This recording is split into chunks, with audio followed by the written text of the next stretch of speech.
Mesdames, Messieurs, bienvenue sur Africa TV à l'occasion de cet échange sur le Sénat en Afrique.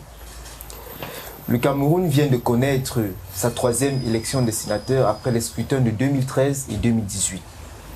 Et pendant que nous attendons les résultats, des voix s'élèvent pour questionner de nouveau la pertinence et après l'efficacité de cette institution qui a connu ses débuts dans le Conseil du continent africain au début des années 1990.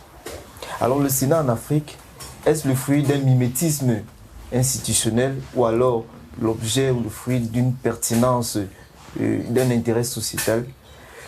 Nous en parlerons et nous aurons l'occasion de décrypter cela avec le professeur Sanda Tomé. Et à ma gauche, à ma droite particulièrement, nous échangerons avec Jacques Koukam. Bonjour Jacques. Bonjour Fabrice. Bonjour professeur Sanda. Good morning, sir. Alors, welcome. Thank you. Alors, professeur Sanda, on parle couramment du Sénat. On entend Sénat par-ci, Sénat par-là, mais on ne sait pas toujours à quoi renvoie simplement le concept.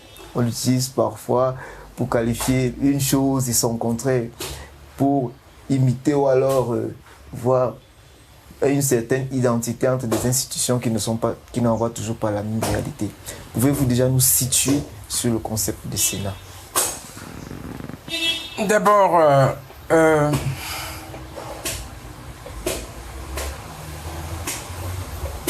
votre question ou votre préoccupation engage une problématique qui fait beaucoup de débat. Pourquoi est-ce qu'il fait beaucoup de débat en ce moment? Bien évidemment, parce que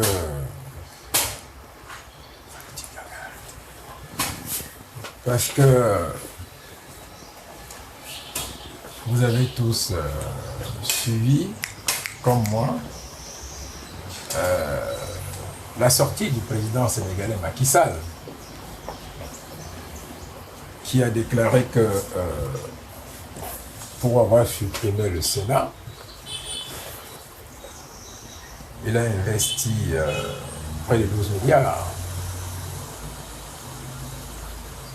dans des structures pour l'énergie solaire et pour le plus grand bien de ces populations. Mais je voudrais dire que c'est certainement une sortie à dessein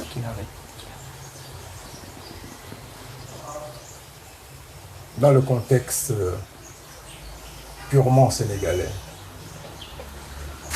Le chef de l'État sénégalais est soucieux en ce moment de présenter un bilan de ses réalisations, et la suppression du Sénat en réalité fait partie des actions ou des décisions qu'il juge dignes d'appréciation, d'appropriation et de félicité populaire. Il faut remonter sans doute à l'histoire des États-Unis pour bien comprendre le rôle que les grandes démocraties, d'ailleurs il n'y en a pas de petites, ou le rôle que certaines nations dans leur construction institutionnelle ont voulu donner au Sénat. Et pourquoi un Sénat? En fait, l'idée c'était dans le cas des États-Unis, au-delà de la construction élective d'une représentation nationale à travers la Chambre des députés, de donner l'occasion à chaque État de se prémunir contre une décision de l'administration fédérale qui pourrait engager toute la nation américaine dans une voie sans issue, particulièrement ce qui concerne le déclenchement et la conduite de la guerre. Les États-Unis forment une nation à la limite, je dirais, d'aventuriers. Ça continue d'ailleurs de l'être. C'est pas une insulte, c'est d'ailleurs peut-être pour cela qu'ils ont connu un tel développement technologique, financier, économique. C'est une nation constituée par une folitude, je dirais même pas de peuple, de peuplade, venue d'ailleurs, et qui, en fait, était à la recherche de cieux tranquilles, où il n'y aurait pas de guerre de religion, de grandes confrontations, d'atteinte à la fortune d'autrui, de troubles du travail, où il n'y aurait pas de menaces sur la liberté. Et du coup, d'accord pour un État fédéral, mais attention, pas un État fédéral à qui on confierait le destin de toute la nation, de tous les autres États, de manière aveugle. C'est pour cela que d'ailleurs la composition du Sénat a recouru à une disposition qui prend appui sur l'égalité de la représentation selon le nombre d'États. 50 États, 100 sénateurs, à raison de 2 par État. Le président du Sénat ayant des pouvoirs élargis en matière de politique étrangère. Il y a dans l'histoire des États-Unis de nombreux arrangements internationaux et traités, comme exemple la Convention de la Havane sur le commerce international, qui devait en réalité voir la mise en place de l'OMC, et qui fut bloquée parce que réguler le commerce, c'était porter atteinte à un des fondements principaux du capitalisme, la liberté d'entreprise, la liberté de concurrence, en fait la liberté de vol aussi, hein, ça faut le dire, parce qu'en fait, le capitalisme dans son essence, c'est aussi cela, on est puissant, on t'écrase, on peut voler, on vole, et ainsi de suite. Dans son expression moderne, ce qu'on a appelé le bicaméralisme en droit constitutionnel, en réalité, renvoie à une fonction d'équilibre, de deuxième lecture, comme on dit, dans l'ordonnancement des lois et des règlements qui concourent à l'encadrement de toutes sortes de rapports, des rapports entre les citoyens et l'État, des rapports entre les citoyens eux-mêmes, des rapports entre les activités de toute nature avec les démembrements de l'État. Et on peut dire que, à première vue, c'est une très bonne chose, si vous voulez, multiplier les instances de contrôle, les structures de vérification,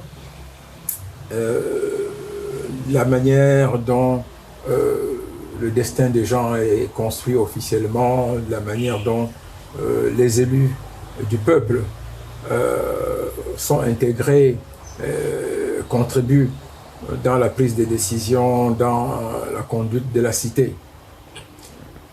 Le problème se pose lorsque, d'un point de vue essentiellement pratique et au regard des niveaux de développement des nations, on s'interroge sur l'opportunité de multiplier des institutions, des démembrements, des mécanismes tous financés par le budget de l'État, tous accrochés pour leur existence, pour leur fonctionnement, à l'argent public, dont en somme financés par les efforts, les souffrances des citoyens, amputant d'une manière ou d'une autre les ressources générées par l'activité de toute la cité.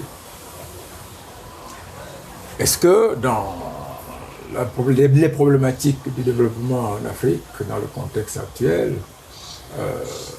la multiplication des organes et des mécanismes budgétivores procède de la bonne gouvernance, relève d'une exigence absolue, constitue une nécessité de survie imparable? Ça, c'est la question que l'on se pose. Et vous savez, dans notre contexte, dans le contexte du Cameroun, plus qu'ailleurs,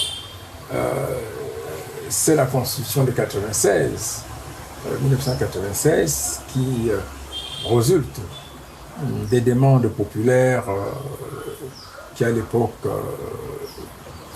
étaient focalisées sur la conférence nationale. Vous savez ce qu'on a eu par la suite, une tripartite, un rassemblement des acteurs pour réfléchir, pour penser à l'apaisement, pour ordonnancer une nouvelle orientation de notre destin national, et puis cette constitution est sortie. On a créé un comité consultatif de juristes nationaux, parmi les meilleurs, parmi les plus connus, les plus réputés, qui ont accouché d'une constitution, celle de 96, avec énormément de regrets pour certaines dispositions, bien évidemment, mais qui a disposé, entre autres, qu'il y aurait une Assemblée nationale et un Sénat. Je crois qu'à l'époque, le problème ne s'est pas beaucoup posé, parce que on a applaudi plus ou moins cette constitution, même si par la suite, on a regretté certaines notions qui aujourd'hui engendrent des interprétations extrêmement négatives, telles que orthotone et tout ça, mais qui, dans le fond, en réalité, n'étaient pas faits pour créer des jugements subjectifs. Le Sénat, nous y sommes. Ça a attendu presque 30 ans pour être mis en place. On l'a mis en place. Et on apprend que c'est en centaines de milliards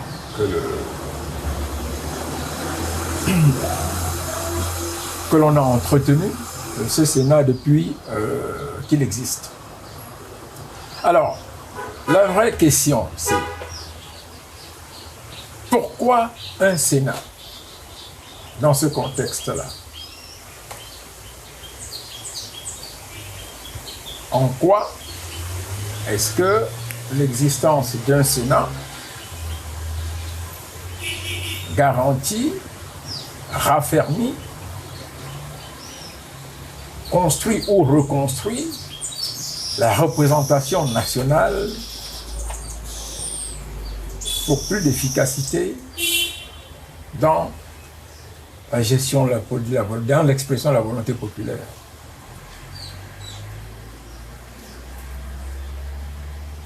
L'Assemblée nationale a-t-elle été défaillante?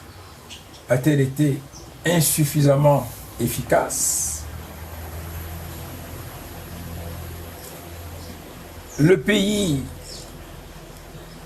dans son intégrité, dans sa structure géographique, dans son expression anthropologique et identitaire, s'est-il senti à un moment donné menacé parce qu'il n'y avait pas un Sénat, parce qu'il n'y avait pas une deuxième chambre? Ça, c'est une question qu'il faut se poser. Je vous ai présenté le cas des États-Unis, où le rôle du Sénat était perçu comme un garde-fou contre les aventures du gouvernement fédéral dans les relations internationales. Dans notre cas, quel genre de garde-fou constitue le Sénat. Une meilleure appréhension, une meilleure compréhension, une meilleure implication des entités démembrées de la nation à l'échelle des régions et des communautés de base. Ou alors, un instrument purement politique voué à satisfaire certaines exigences selon les intentions, selon les programmations, selon une stratégie du régime, du système de gouvernance.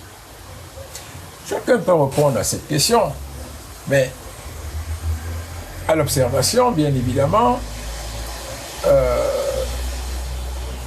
il revient comme un miroir fracassant en permanence que nul mieux que le patron des institutions, la clé de voûte, le moteur de l'organisation de notre gouvernance, n'est mieux placé pour expliciter le rôle, les ambitions, la fonction placée ou la confiance placée dans le Sénat. Seul le chef de l'État, en l'espèce, peut mieux dire, au-delà des textes, qu'est-ce qu'il entendait dans son esprit par le Sénat.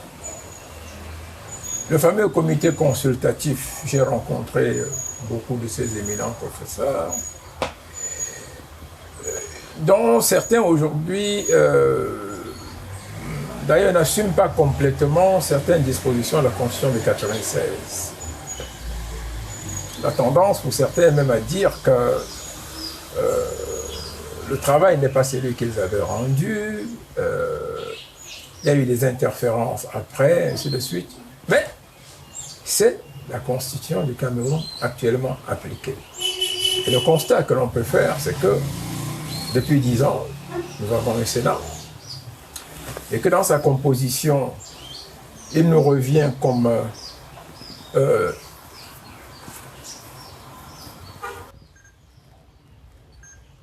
une chambre de compensation, de récupération, de promotion, d'apaisement,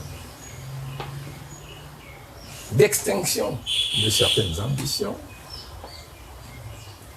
Tel ancien ministre, tel chef traditionnel très puissant, tel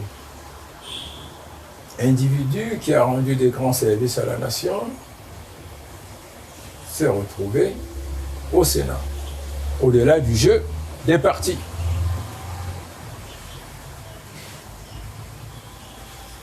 L'idée même d'une deuxième chambre amputée de l'expression complète du jeu démocratique électif par le simple fait que le tiers au moins de ses membres sont nommés et non élus, suscite une somme d'interrogations en ce qui concerne l'orientation, l'idée et les ambitions du porteur du projet. À mon avis, c'est un projet. Un projet peut être éteint. Je ne fais pas du Sénat une égale considération avec l'Assemblée nationale, qui, elle, bien évidemment, traduit l'expression populaire de manière générale dans tout le pays par une élection libre, par une concurrence sur le terrain ce qui nous produit un élu qui a la sanction, la motion, la respectabilité et la garantie de la nation globalement projetée. À l'inverse du sénateur qui exprime, représente, traduit une forme de sectarisme local élevé à l'échelle nationale. Alors, oui au Sénat ou non au Sénat. Personne ne répondrait à cette question sans se situer dans la philosophie et les ambitions que porte un système de gouvernance précis. S'agit-il de créer les conditions d'un meilleur contrôle du jeu politique? S'agit-il de favoriser l'émergence d'une classe de privilégiés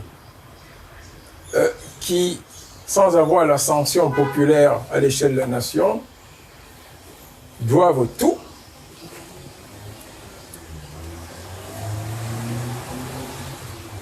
à une volonté restrictive, secrète, stratégique du système politique dans lequel ils sont amenés à évoluer. Une question intéressante. Mais pour ce qui est d'un jugement péremptoire, il faut se garder d'en faire. Parce que si vous appréciez la composition de ce Sénat au Cameroun depuis le début, il ne vous échappera quand même pas que des personnalités comme Dakole Daïsala, qui ont joué un rôle très important à un moment donné de l'histoire du Cameroun, en 91, 92, comme Feu, le chef supérieur Koko, et comme le roi Tchomokanga, comme le sultan Boumodjoya, et encore maintenant comme le roi Okamax des Bahamas.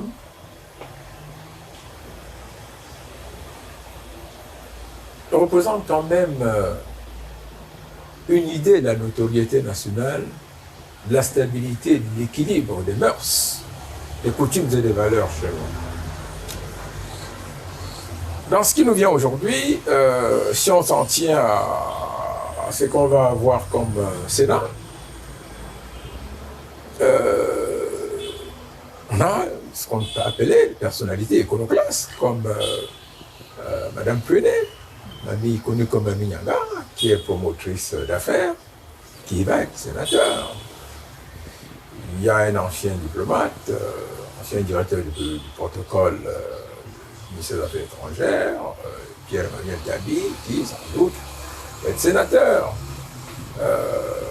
Il y a même encore des un peu plus jeunes par rapport au Sénat passé. Il y a des éminences du domaine des affaires comme Bunchige, le patron de Congecam.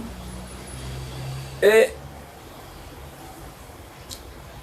ça nous renseigne quand même sur la manière dont le pays est géré, c'est-à-dire la quête permanente d'un équilibre entre ce qui est pensé, prévu et voulu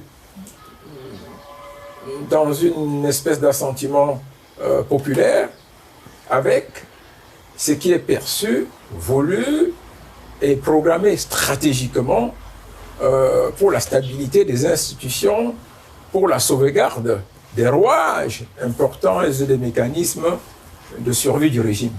voyez, c'est cet équilibre qui est recherché. Et ça me paraît fondamental. À la fois, on veut compenser ici, à la fois, on veut satisfaire là-bas, à la fois, on veut qu'un tel ne soit pas oublié. Vous avez des gens qui ont été ministres plusieurs fois, députés, et puis ils sont encore sénateurs, Badel Dangadinga, à l'Est, par exemple. Alors, ne me posez pas la question sur est-ce que, d'un point de vue purement juridique, le Sénat est une institution qui devrait exister chez nous, ou son rôle, ses antécédents dans l'histoire. Non. Posez-moi la question. Est-ce qu'on peut comprendre pourquoi le Sénat chez nous, pourquoi ça arrive, qui on met dedans? Est-ce qu'on peut faire une typologie? Est-ce qu'on peut décrypter ce qui dans l'esprit et la lettre, ce qui dans le visuel, le non-visuel, le connu et l'inconnu prédispose à l'élévation au rang de sénateur? Parce qu'après tout, nous savons très bien que les mécanismes électoraux chez nous demeurent encore des conduites pleines de favoritisme, de subjectivisme et d'imperfection, mais sans être éloignés de ce que nous sommes par notre niveau de compréhension de culture politique. Je veux dire que ça nous ressemble. Nous y sommes, il faut les accepter comme cela et porter des critiques, à mon sens, raisonnables. Et justement, dans ce sens-là, j'avoue, professeur Chanda, que vous avez évacué mon questionnaire. Comment vous avez, là où je m'interrogeais, les interrogations que j'avais et que je voulais vous poser, vous vous êtes posé les mêmes interrogations. Donc du coup, c'est un, j'ai envie de le dire comme philosophe, c'est un cours de philosophie qui permet à chaque personne qui vous écoute de réfléchir lui-même et de trouver ses propres réponses sur la nécessité ou l'opportunité du Sénat. Maintenant, la question la plus importante à mon avis que j'ai bien envie de vous poser, c'est qu'aurait pu être le Sénat pour être utile à la société camerounaise par rapport à la Constitution, par rapport à la stabilité des institutions, par rapport à un peuple qui attend, qui a soif et qui cherche une voie. Mais écoutez, d'abord, il y a un adage qui dit que les peuples ont les gouvernants qu'ils méritent et les institutions sont le reflet de la culture et de l'éducation politique d'une nation, qu'on le veuille ou non. Qu'aurait pu, qu'aurait dû, que devrait être? Non. Écoutez, je veux vous renvoyer à une image fort simple.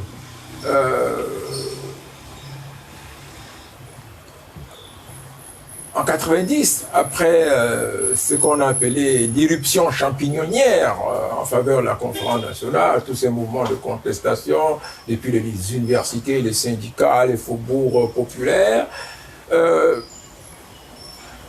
alors, on n'est pas seul. Chez nous comme ailleurs, ou ailleurs comme chez nous, on a dit, tiens, écoutez, on fait quoi?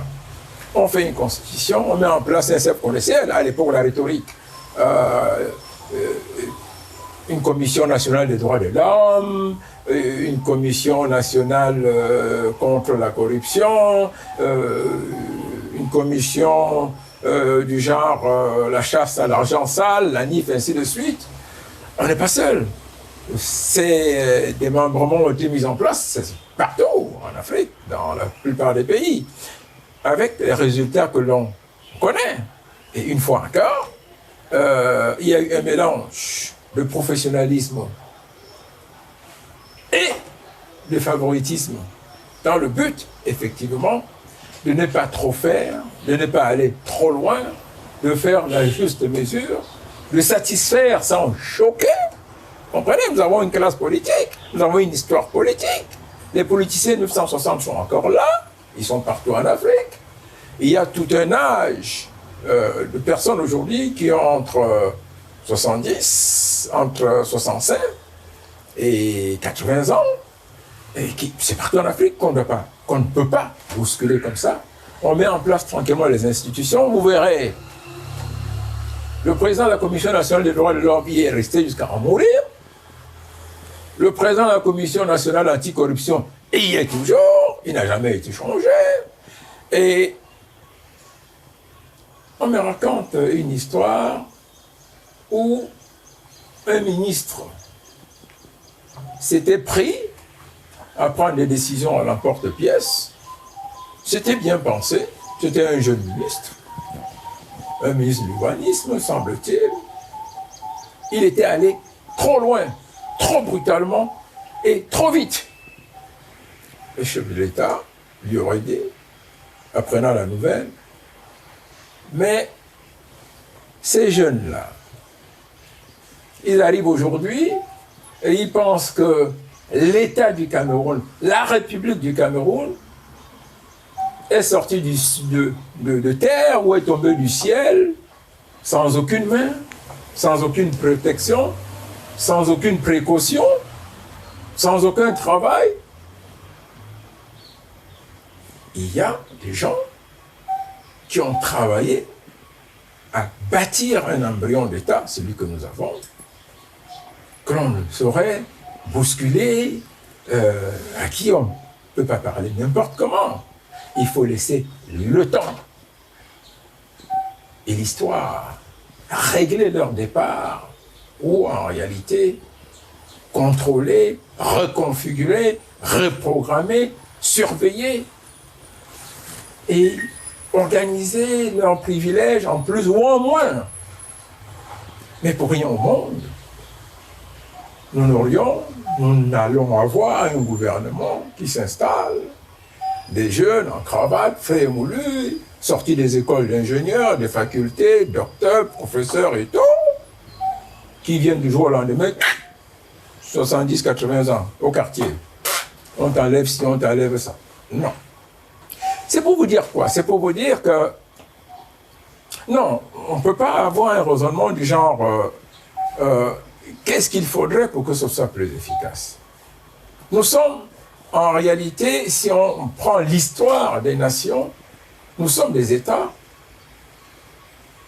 encore dans une situation embryonnaire pour ce qui est de l'organisation, de l'ordonnancement, de l'équilibre des pouvoirs entre les différents organes. C'est extrêmement important. Vous savez, la Constitution américaine a plus de 400 ans et elle demeure imparfaite. Je me souviens d'un ministre d'État en fonction qui me faisait la remarque, d'ailleurs je lui ai dédicacé tout un livre. Écoutez, Sanda Tomé, ça fait plus de 400 ans que la Constitution américaine existe et tous les 4 ans, ils ont des problèmes d'élection. On discute jusqu'à aller essayer de brûler le Parlement. Alors, pourquoi ils ne changent pas? Ça, c'est une véritable question. Et c'est pour dire, renvoyer à notre situation.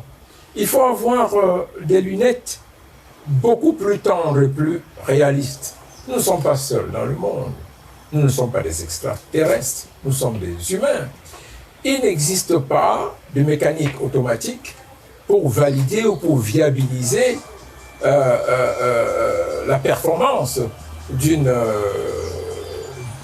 institution. Vous prenez un Sénat, que ce soit en France, aux États-Unis, en Allemagne ou quelque part d'autre, ce que vous avez en réalité, c'est que même en parlant de l'Assemblée nationale, tous fonctionnent selon les équilibres conjoncturels entre différents acteurs sociaux, différents pouvoirs, et ainsi de suite.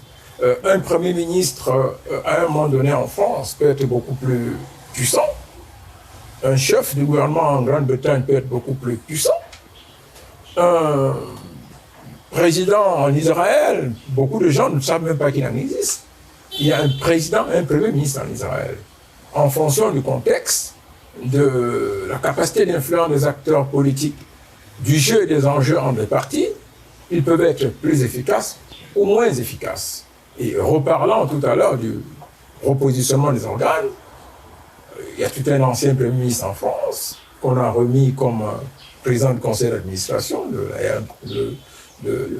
la régie autonome de transport parisien, et on en trouve tous les jours, c'est un peu partout. Donc, non, l'efficacité des institutions est tributaire de la qualité, de la densité, de la constance, de la consistance et des implications du jeu et des enjeux sur la scène politique. Il ne faut même pas se tromper à ce niveau-là. Nous, je le disais tantôt à propos de l'apprentissage, de la nécessaire maturité ou des démocraties embryonnaires. Vous prenez le cas des régions. Il y a 2 ans, personne n'en savait quelque chose. Mais de plus en plus, moi je suis vraiment content.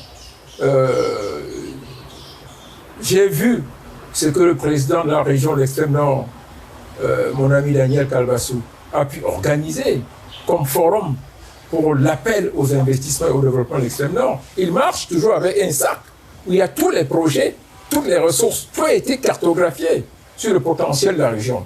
J'ai vu que le Sud a fait la même chose avec mon ami Emmanuel Lemba. J'ai vu qu'à l'Ouest, on fait la même chose. Et puis, avec la redistribution des cartes à partir du pouvoir central vers les régions, nous allons avoir de plus en plus des organes performants. Mais quant à dire qu'est-ce qu'il faut en réalité, qu'est-ce qu'il aurait fallu, je dirais non. Il ne faut vraiment pas se tromper de contexte et d'époque. Nous sommes dans une situation d'apprentissage généralisé. La Constitution de 1996 était juste un pas. Elle est encore très imparfaite. Mais cette Constitution est un moment dans l'évolution politique du Cameroun sur le plan institutionnel. Et il faut en avoir une appréhension plutôt positive et non négative. C'est pour ça que je parlais tantôt du Sénat. On peut se retrouver dans une situation dans 2 ans, dans 3 ans, où ce Sénat devient un véritable problème pour notre système de gouvernance. En termes d'efficacité, de chambre de proposition, de chambre de contradiction, que ça devienne une chambre qui monte en première ligne pour dire non, l'Assemblée a dit ainsi, nous on dit non. De même, j'ai vu quelques images où des membres du gouvernement qui étaient passés par l'Assemblée étaient attendus au Sénat et y ont été vraiment malmenés. C'est-à-dire qu'en fait, on ne leur a pas fait les choses tendrement comme peut-être ça s'est passé à l'Assemblée nationale. Mais maintenant, il est clair que sur le plan strictement financier, ce n'est pas dans l'intérêt d'un pays comme le nôtre de multiplier des organes budgétivores parce qu'on veut contenter des gens, parce qu'on veut satisfaire des amis, parce qu'on veut replacer des anciens ministres ou bien auréoler des chefs traditionnels. C'est clair, on peut penser autrement, si vous voulez. Mais en attendant, dans le contexte actuel, cette institution joue un rôle d'équilibrisme nécessaire. Professeur, quand on regarde le cas sénégalais, entre existence du Sénat, suppression, réexistence, resuppression, j'ai bien envie de vous poser la question, si un pays comme le Cameroun ne peut pas fonctionner avec 10 sénateurs, c'est-à-dire un sénateur par région, si un pays comme les États-Unis, avec une 50aine d'États, fonctionne avec 2 sénateurs par État, avec 100 sénateurs au total, pourquoi est-ce qu'un pays comme le Cameroun n'aurait pas 2 sénateurs par région? Alors, vous posez une question importante, mais qui trouve sa réponse, bien évidemment, dans ce que j'ai déjà dit tantôt, si vous voulez. À la limite, je vous renverrai la question en la réintégrant dans la problématique de to be or not to be. Why not? Let's get rid of it. foutons la paix avec le Sénat et on voit comment on fonctionne. On a existé avant sans le Sénat. Le pays a bien marché. Si on supprime le Sénat, pourquoi le pays ne marcherait-il pas bien?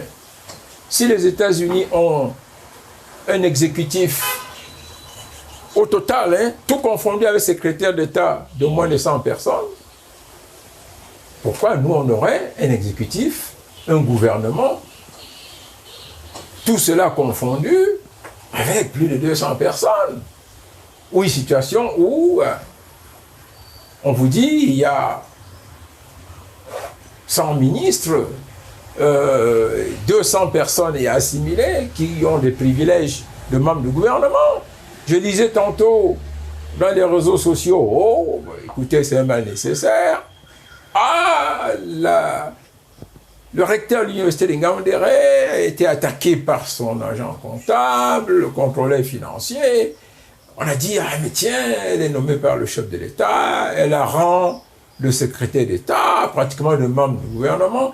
Et ça vous donne que du matin au soir, des véhicules vous bousculent dans la circulation, vous allez à la banque, vous allez à l'hôpital, vous allez à la boulangerie. Des gens arrivent avec un policier, un gendarme derrière. Vous cherchez qui c'est, il n'est pas membre du gouvernement. Vous cherchez qui c'est, il a un poste quelque part, il a droit à un policier qui marche derrière lui, à un gendarme qui crée des trafics d'influence en permanence dans la circulation, partout, à la morgue. Ça, c'est des choses, on peut s'en passer si vous voulez. Le pays serait toujours beaucoup mieux. Le pays serait bien portant.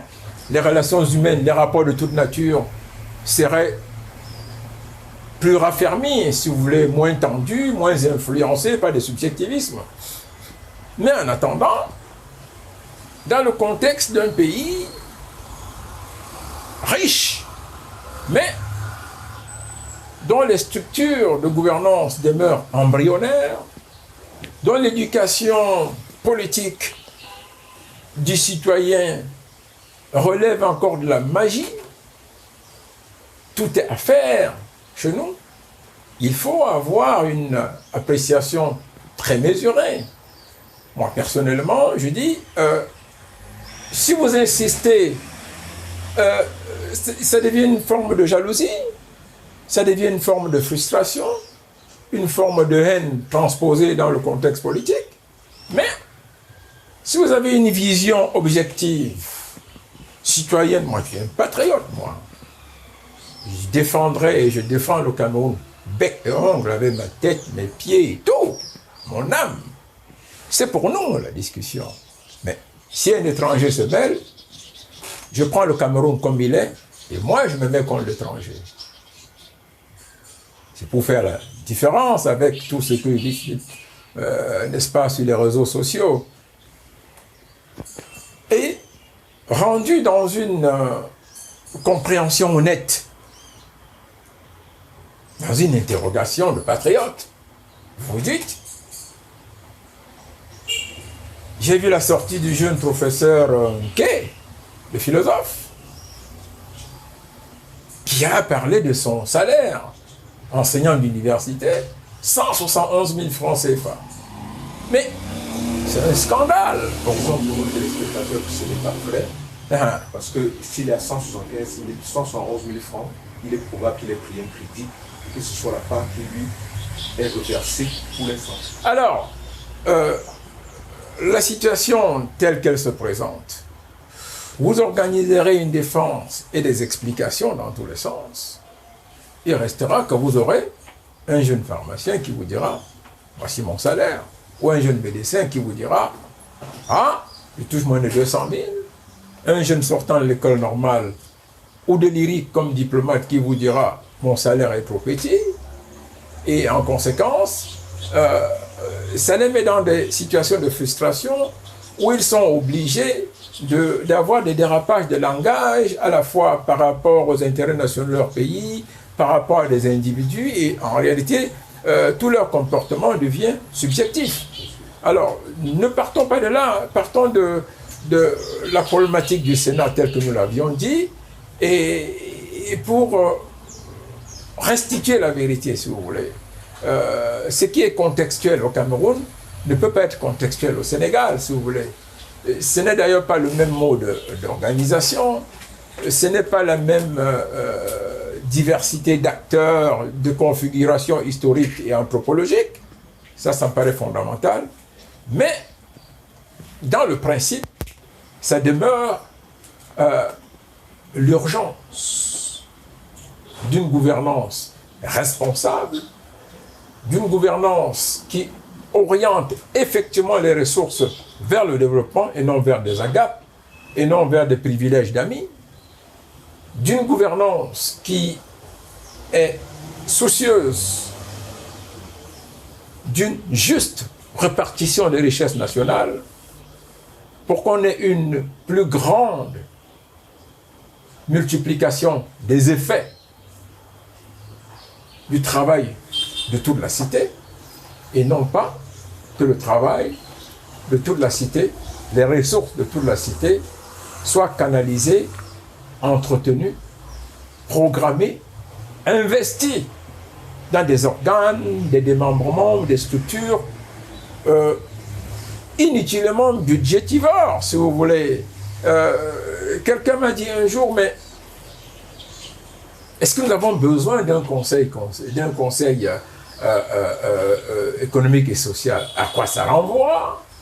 Toutes ces institutions, il y a beaucoup d'autres, si vous voulez, qui datent de l'époque coloniale, que nous traînons comme des boulets à la cheville, qui sont financés à coups de milliards annuellement, pendant qu'effectivement, vous avez des enseignants, vous avez des corps médicaux qui souffrent, si vous voulez, qui n'ont pas tout ce qu'il faut pour continuer à assurer, à assumer les justes et légitimes fonctions régaliennes de l'État. Vous voyez, je pense que toutes ces choses-là sont importantes. C'est légitime, si vous voulez, de s'interroger sur l'utilité du Sénat, de se poser la question en rapport avec ce qui se fait ailleurs, ce qu'on a vu ailleurs, pourquoi on l'a, à quoi ça nous sert, ainsi de suite. Est-ce qu'on peut supprimer cette institution? Si on la supprime, est-ce qu'on sera mieux? Est-ce qu'on sera moins bien? Et si on la garde, en réalité, comment est-ce qu'on peut faire qu'elle soit, le Sénat soit plus performant? Comment pouvons-nous nous prendre pour en faire un bon usage? Moi, je vous dis, d'abord, c'est le résultat d'une situation historique dans laquelle les Camerounais se sont voulus à la fois contestataires et contributeurs en termes de propositions, qui a abouti à la Constitution de 96. Nous l'avons eu, entre autres, on a pris du temps pour mettre ce Sénat en place, il est là, on n'est pas très content de son fonctionnement, on s'est rendu compte que sa composition était quelque peu subjective, mais en attendant, il faut réfléchir. Qu'est-ce que nous en faisons objectivement dans le contexte actuel et au regard de la dernière élection? Est-ce qu'on peut en tirer un meilleur parti? J'ai cru entendre que beaucoup de partis d'opposition se plaignaient, mais comme on dit, c'est un fait. Le Sénat est là. Nous allons travailler avec ce Sénat jusqu'à ce qu'il nous arrive par des mutations politiques quelconques dans le temps, l'idée ou la volonté de le changer, de le supprimer ou de lui donner une autre image, ou peut-être de revoir sa composition, de dire les États-Unis ont 100 sénateurs, nous en avons autant, est-ce qu'il n'y a pas là un problème? Mais auquel cas je dirais tout de suite, ils ont 100 sénateurs, pas pour les mêmes objectifs, pas pour les mêmes ambitions de gouvernance, pas comme conséquence d'une égale situation historique, ni dans un même contexte politique quelconque. Nous avons 100 sénateurs dans un contexte politique différent, au regard d'une histoire différente, avec un jeu et des enjeux sur une scène politique, à mon avis, bouleversante, n'est-ce pas, de complexité. Et il faut relativiser complètement son jugement là-dessus. Ne regardez pas, si vous regardez ce qu'on aurait pu faire avec l'argent, on vous dira un jour, au lieu d'acheter 200 véhicules à 200 fonctionnaires qui touchent 200 000 et qui roulent dans des véhicules de 60 millions, améliorons le sort des maîtres d'école, des infirmiers dans les hôpitaux, rendons plus accessibles les médicaments, facilitons les accouchements ou les grossesses difficiles dans les maternités. On peut faire beaucoup d'autres choses, si vous voulez. C'est un ministre des Finances qui m'avait dit, mais Jean-Claude, tu sais, on a toujours besoin de l'argent. Et l'argent sert toujours à une chose ou à une autre. Donc en réalité, les 100 ou les 150 milliards du Sénat, écoutez, est-ce que ça vaut les centaines de milliards des lignes 94, 65 et autres? Voilà, la réalité. S'il faut faire le bilan, et on aurait pu faire ça ailleurs, on aurait pu investir ceci, et on aurait pu recruter tant de personnes avec. Non, mais il ne faut jamais réfléchir sur la gestion d'une nation en termes d'opportunités manquées, en termes de ce qu'on aurait pu faire ou ce qu'on n'a pas fait, de ce qu'on doit faire. Il faut réfléchir en termes de qu'est-ce qui est essentiel dans le contexte où on se trouve. Hein? Il faut regarder devant. C'est vrai, il faut intégrer l'histoire, si vous voulez. Il n'y a pas de présent mieux valorisé s'il n'y a pas de contenu historique pris en compte. Mais il ne faut pas s'attarder sur qu'est-ce qu'on a fait et qu'est-ce qu'on aurait pu faire. Nous avons un Sénat, on va vivre avec, jusqu'à nouvelle disposition du contexte politique. Alors pour ça, je commence à la fin justement, cette boutade du ministre des Finances cité, on aura toujours besoin de l'argent, oui, dans un sens comme dans l'autre.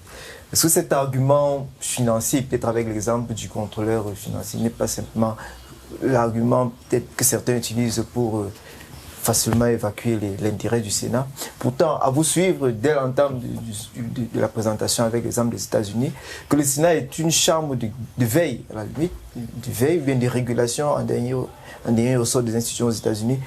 Et la Constitution du Cameroun le présente simplement comme le représentant des collectivités territoriales décentralisées.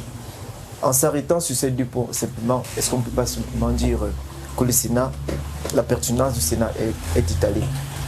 Non, attendez, je crois qu'il y a quelque chose qui ne doit pas nous échapper, si vous voulez. Il faut toujours accorder un crédit important aux concepteurs, surtout en matière institutionnelle, vous voulez. Le Sénat au Cameroun n'a pas été mis en place comme ça, si vous voulez. On recherchait un certain équilibre politique. Je pense les mouvements de 90 et des années de braise au Cameroun nous ont renvoyé beaucoup d'insuffisances sur le plan de la gouvernance, mais davantage en termes de représentation populaire, si vous voulez. Et je crois que dans un pays qu'on dit à 90% même encore rural, c'était une bonne chose de penser à une représentation objective des collectivités locales, si vous voulez, décentralisées. Maintenant,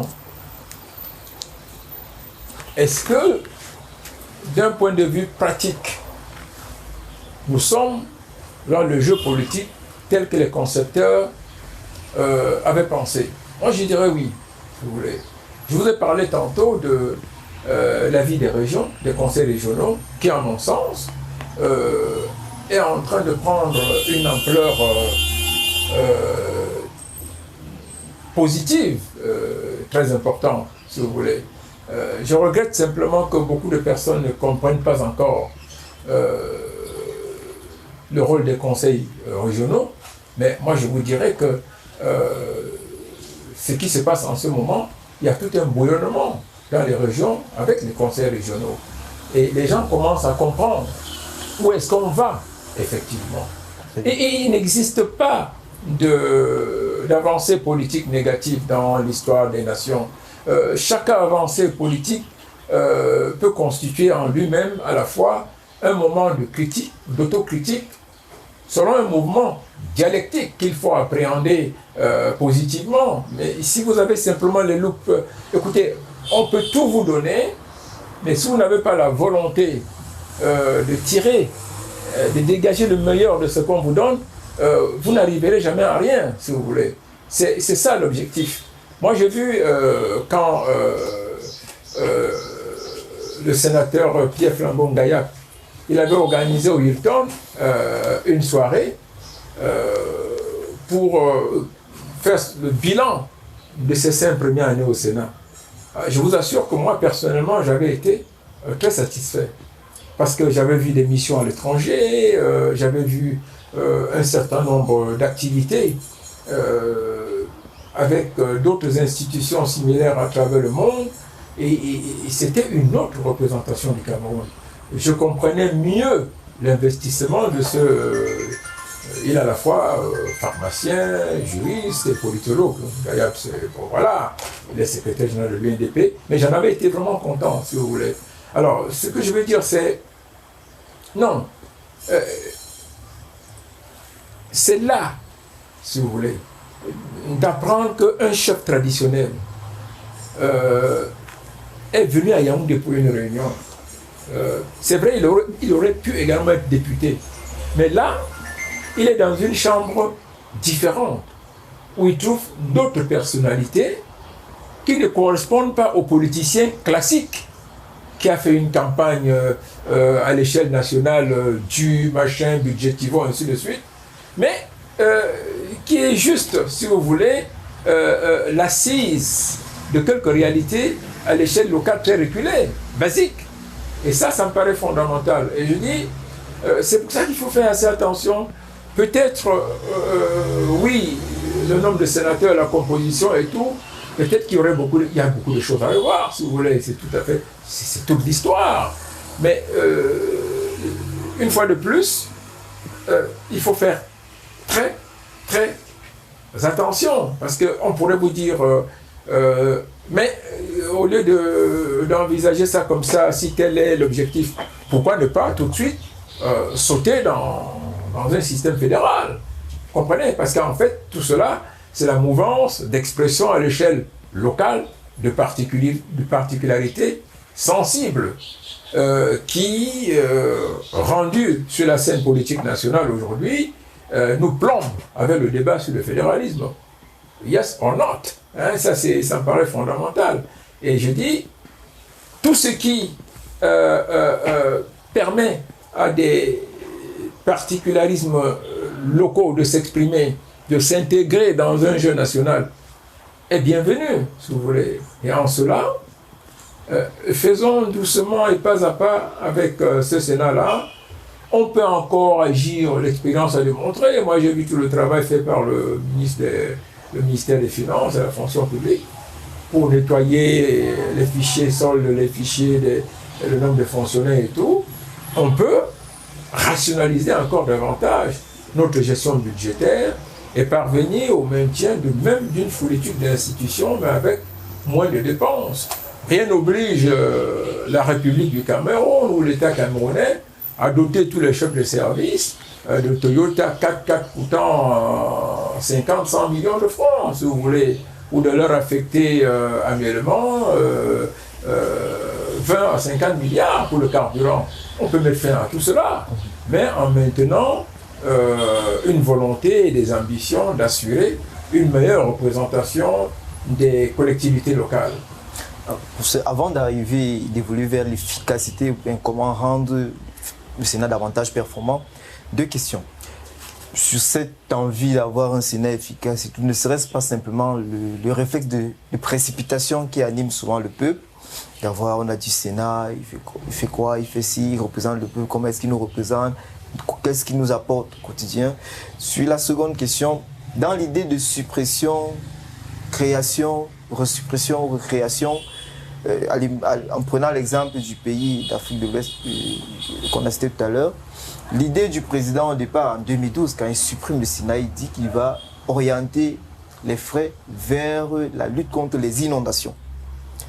Rendu 10 ans, 12, 11 ans après, la ville de Dakar n'est pas là. La ville de Dakar rencontre toujours les mêmes problèmes.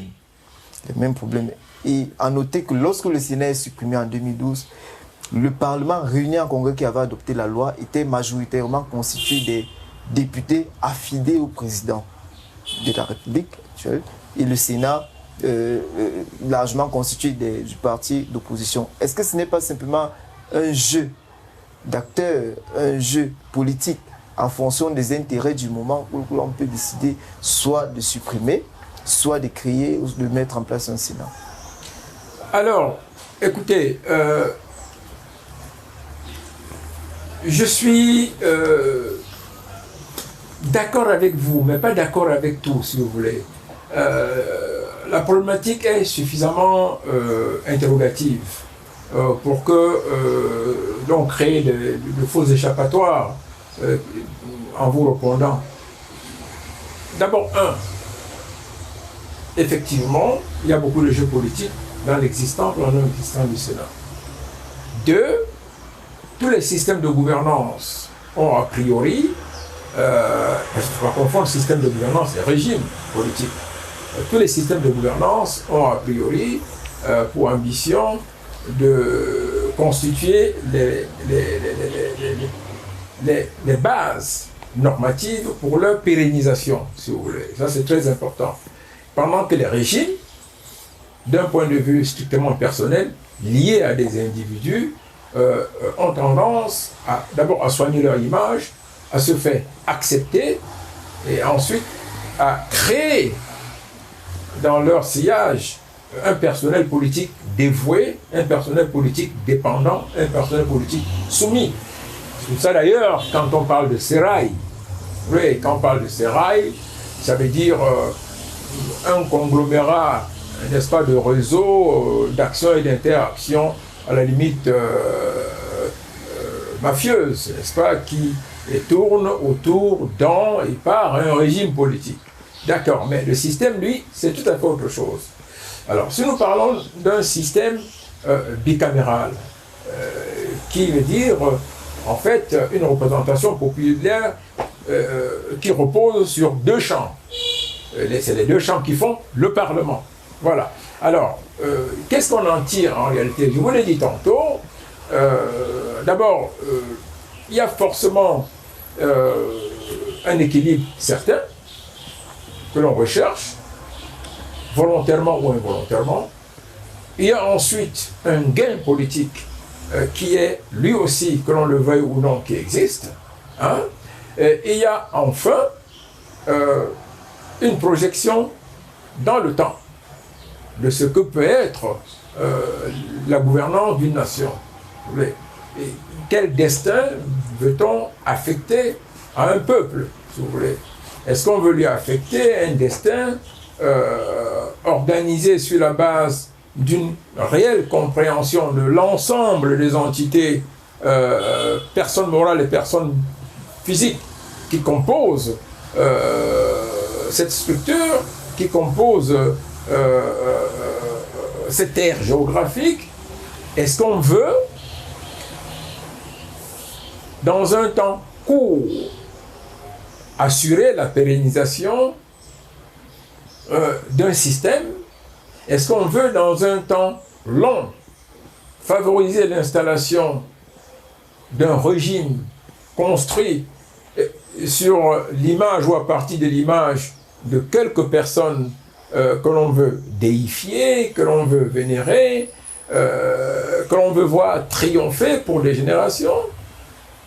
Et ça, ce sont des questions importantes, si vous voulez. Mais il faut pouvoir évacuer ces questions-là.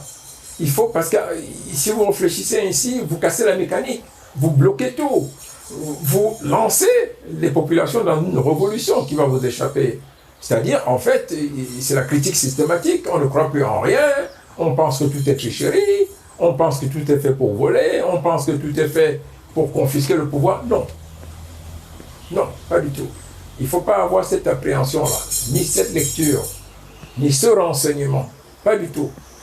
Il faut partir. Moi, j'ai dit tout à l'heure, en prenant un exemple précis, nous avons vécu depuis le début des conférences nationales au Bénin, si vous voulez, toutes les péripéties. Vous savez, à un moment donné, Kérékou dit même, tous ces intellectuels qui formaient le quartier latin en Europe, venez qu'on refasse le Bénin, venez qu'on construise le pays. Et je pense que c'était bien vu, si vous voulez. Quand Macron, je regrette, hein, parce que nous avons la critique trop facile, quand Emmanuel Macron dit à Tshisekedi, et ça a raison, attendez, nous versons trop vite dans des accusations racistes, quand il dit, mais est-ce que vous avez fait tout ce qu'il fallait faire pour construire un État? Objectivement, si vous voulez. Mais c'est vrai. Attendez, notre destin dépend davantage de nous, de ce que nous voulons, de ce que nous voulons faire, si vous voulez. C'est vrai, c'est un jeune président un peu fougueux, qui dit très vite ce qu'il pense. Macron n'a rien de diplomatique, hein, même pas de politique. Macron, c'est un technocrate, pur et dur, qui a la langue mathématique. C'est 1 plus 1 égale 2. 1 plus 1 n'a pas donné 2, vous avez tort, vous avez échoué. Lui, il réfléchit comme ça. Alors non, ramenons-nous à cette constance permanente d'une lecture spécifiquement cartésienne. Et posons-nous la question, si vous voulez. Qu'est-ce que nous faisons et qu'est-ce que nous voulons, si vous voulez? Ça me paraît fondamental.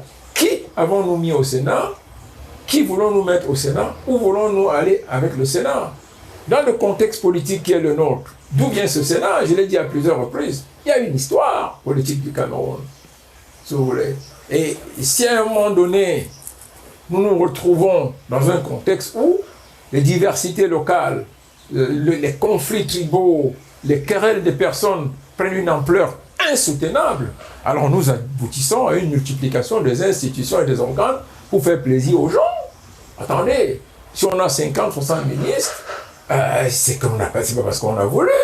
À un moment donné, pour maintenir les équilibres, c'est un véritable casse-tête. Le nombre de mémorandums, le nombre de personnes qui montent gauche à droite, j'ai entendu dire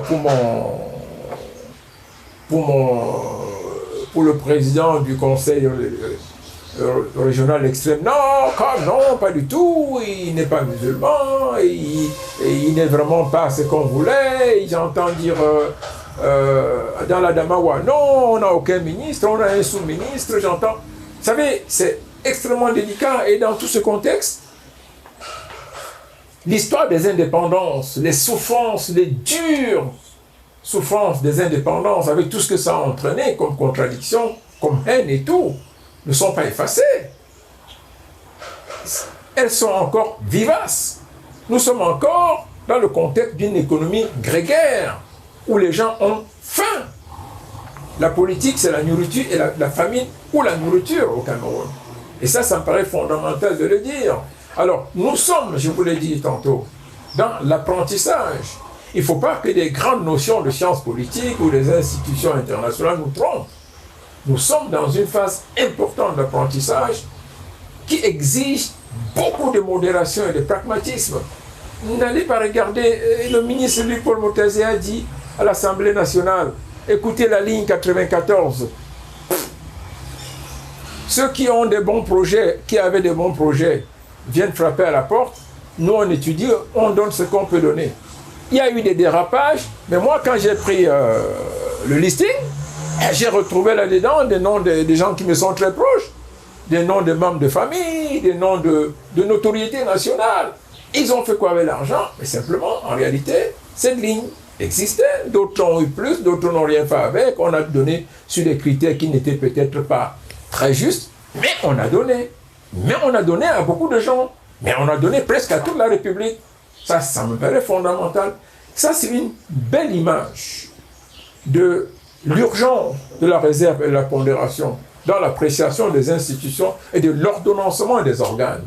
C'est extrêmement important. Parce que si vous avez la critique facile, mais vous allez vous prendre les pieds dans les cordes inextricables. On vous fera comprendre que si on n'avait pas créé tel organe, on n'aurait pas su où placer tel autre individu qui porte plusieurs villages derrière lui et qui assemble la République de motion, qui est pratiquement en phase de rébellion ouverte là-bas, et ainsi de suite. C'est extrêmement important. Vous savez, pour lutter contre les Boko Haram au nord et les coupeurs de route, il a fallu composer avec les Lamido. C'est important, on ne pouvait pas faire autrement. Ça, c'est des petites choses que je vous révèle. La même chose vaut aujourd'hui pour ce qu'on appelle les invasonniers et tout ça. Les trois quarts, c'est des terroristes. Je regrette. Mais là-dedans, vous avez peut-être certainement une cause juste qui est mal exprimée, qui est portée par des bandits ou sur laquelle ou avec laquelle des bandits essaient de proliférer. Et je dis, vous gérez l'État, vous êtes président de la République, vous êtes haut fonctionnaire, vous êtes tout simplement leader d'opinion, comme vous et moi. Qu'est-ce qu'on fait? Alors on fait attention. On dit, si on fait ceci, est-ce que c'est bien pour maintenir la paix? Si on fait cela, est-ce que c'est bien ou c'est mauvais? On a fait le gouvernement, on a terminé. On fait comment avec ceci, on fait comment avec cela? Il faut toute une nouvelle éducation politique.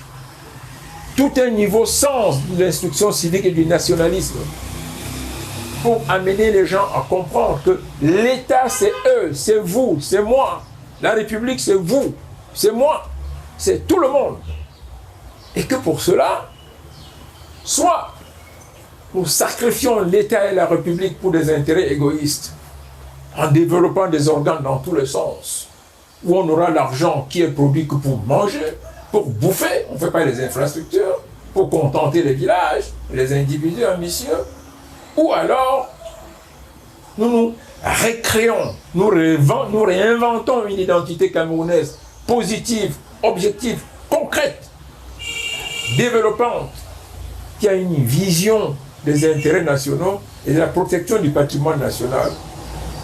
Et à partir de là, on calme les ardeurs des uns et des autres et on dit tel type d'institution, ce n'est pas nécessaire, si vous êtes d'accord avec moi, qu'il y a un intérêt du Cameroun, il y a le destin de toute la nation camerounaise et du peuple camerounais à promouvoir et à sauvegarder.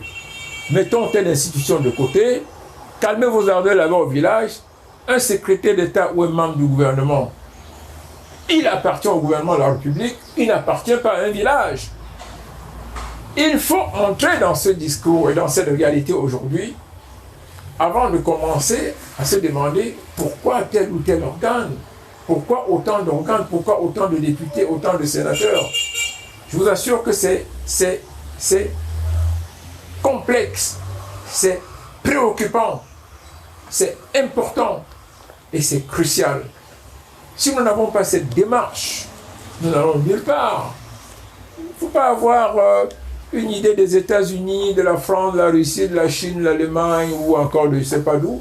Ce sont de vieilles nations sur le plan institutionnel, sur le plan de la construction d'une société industrielle et technocratique moderne. Nous en sommes, nous, encore à des soubassements. Il ne faut pas que l'usage des téléphones portables, les Samsung, les iPhones nous trompe. Nous ne sommes pas au même niveau de construction historique et de développement institutionnel. Alors pour finir, nous avons bien noté le Sénat en Afrique, peut-être au Cameroun, pour rester dans le cas du Cameroun. Le Sénat est une belle idée. Le Sénat est un bon projet. Elle est d'un certain intérêt, d'un intérêt avéré, d'un intérêt perceptible. Dans une dynamique prospective de construction qu'il est encore en train de se mettre en place, comment rendre le Sénat plus performant pour avoir davantage efficace au regard de notre contexte et par rapport à ce vers quoi nous... Écoutez, c'est très simple. Demandez à un coq, hein, de bien marcher. Il a 2 pattes.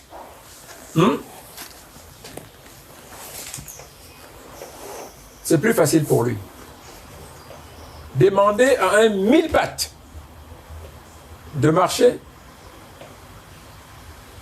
Ce n'est plus la même mécanique. Le corps, vous allez le voir faire 1, 2. N'est-ce pas? Le 1000 bahts, prenez une loupe, mettez le 1000 bahts sur une feuille, sur un papier blanc ou sur un drap blanc. Prenez la loupe, vous ne comprendrez jamais comment tout ça fonctionne en bas. OK? Le Cameroun, c'est cela. Ne vous posez pas la question comment faire pour que ça marche. Posez-vous la question, qu'est-ce que vous pouvez faire pour que ça marche? Et là, c'est extrêmement important. La somme de nos individualités va concourir à donner au Cameroun un autre destin, une autre idée de lui-même, une identité plus positive et plus productive. N'attendez pas. Moi, je vous l'ai dit tantôt, je vois les nouvelles personnes qui arrivent dans ce Sénat-là. C'est vrai, il y aura un renouvellement presque au tiers, hein, il y a des caciques et tout, mais je pense qu'il sera plus efficace, il va jouer un rôle beaucoup plus prépondérant et plus visible que la précédente mandature. Et en cela, il faut cesser de se poser beaucoup de questions. Il faut simplement souhaiter qu'il soit effectivement plus ambitieux, plus compréhensif sur son rôle et sa contribution dans l'avancement de nos institutions, dans le jeu du bicaméralisme et dans le jeu politique tout court. Merci Jacques d'avoir participé à cet exercice. Je t'en prie, Fabrice. Merci.